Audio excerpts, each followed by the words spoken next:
hindi po kailanman naging hindi sincere ang bansang Pilipinas. Sa lahat ng pagkakataon, sa lahat ng okasyon, ang Pilipinas ay laging sincere.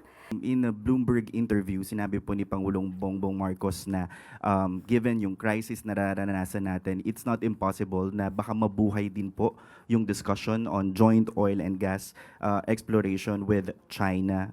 Yung Beijing po, naglabas sila ng statement saying they are open to pursuing joint development as long as the Philippines will show sincerity. So in this kind of negotiations, ano po ang pwede ba natin itong magawa despite the tensions in the West Philippine Sea, and how do we ensure that the Constitution will be followed po? Unang-una po, hindi po kailanman naging hindi sincere ang bansang Pilipinas.